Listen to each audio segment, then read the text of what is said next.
Talking about the latest in the upcoming U.S. Senate race and a new poll that has something to say about that, as well as numbers on the governor's race and on ballot questions. Adam, good morning. Mark, good to see you. Good to see you as always. So let's start. U.S. Senate race, what are we hearing now? Well, we're hearing that Boston Mayor Michelle Wu is endorsing Ed Markey for re-election. He, of course, is trying to fend off a primary challenge from Representative Seth Moulton. And I think this has the potential to be a significant endorsement. You know, it's sort of a perennial question whether endorsements matter or not. Michelle Wu has a really good track record of electing people in Boston who she backs to the Boston City Council. Her record in bigger races is not as impressive. Most notably, she endorsed Shannon Liss Reardon for Attorney General. Shannon Liss Reardon lost to Andrea Campbell. So she didn't get the job done there.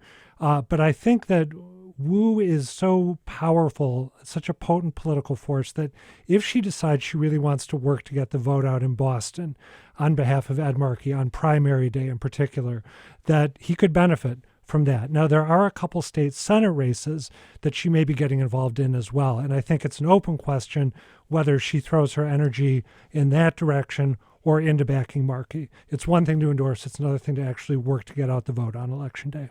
And when you say that, you know, it's always a question of what do endorsements mean, how much they move the needle and how, it does seem to me that when you have two powerhouse Democrats facing off against each other, that maybe voters that are questioning which way to go at all there, another powerhouse Democrat might help them answer that question? I think that's a good point, that in certain races where there's a large number of undecided voters, they're more likely to matter.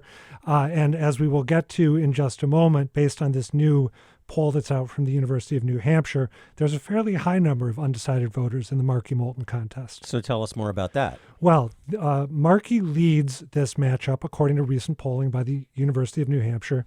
He leads Moulton 35-23. But as those numbers suggest, there's a whole bunch of people who haven't made their minds up yet.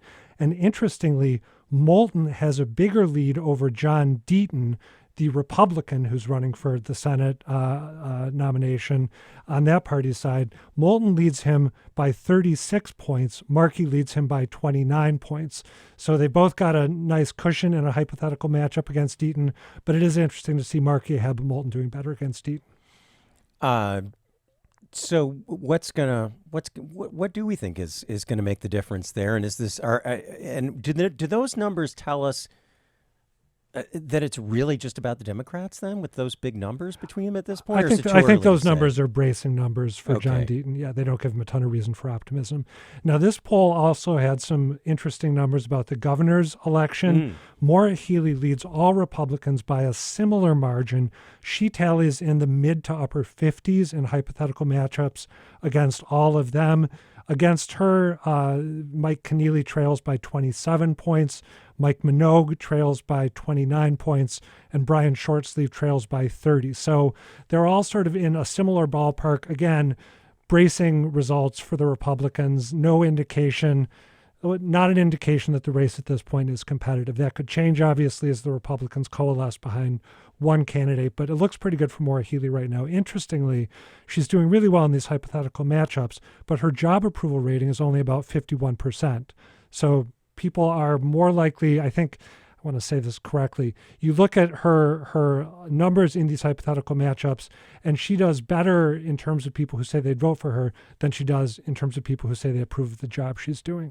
And did it drill down into what people are liking and not liking about her job performance? It talked about the most the most important issues, according to Massachusetts voters.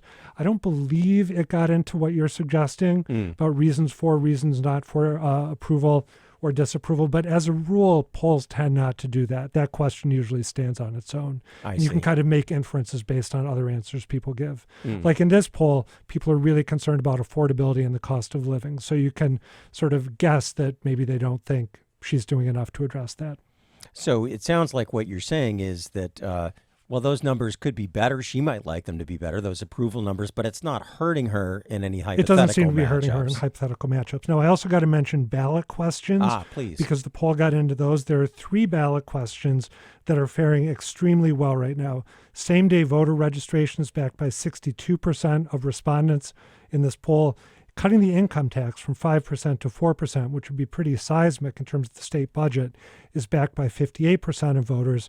And rent control, limiting the annual increase in rents to 5% or the CPI, whichever is lower, the cost of living index, that's backed by 56% of people. We've talked about the ballot question process and how if it looks like a ballot question is going to pass, then the legislature has an extra incentive to cut a deal with supporters of that ballot question. If they think it goes too far, they can maybe come to some sort of an agreement so that it doesn't reach the ballot. So keep an eye on those three when it comes to legislation on Beacon Hill. And I'm sure that Senate President Karen Spilka and House Leader Rod Mariano may be looking at these polls because it's going to affect what they do or not. I'm sure they're looking at them. And they don't like ballot questions. They do not like powers delegated to them being shifted over to the great masses, to the general public. So they don't like having to deal with this, but it's reality that they have to.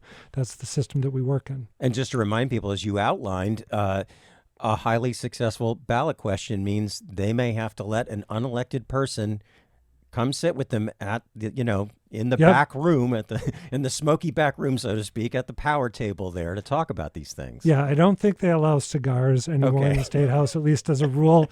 But it means either, just to give people a quick refresher, the legislature either has to pass legislation that would do what the ballot question proposes, or they have the option of, again, reaching a deal that maybe prompts the advocates to say, okay, we're going to back off. We're not going to go ahead and press this on the ballot this fall, as long as you give us 75% of what we've asked for. And if that doesn't happen, then it goes to the ballot.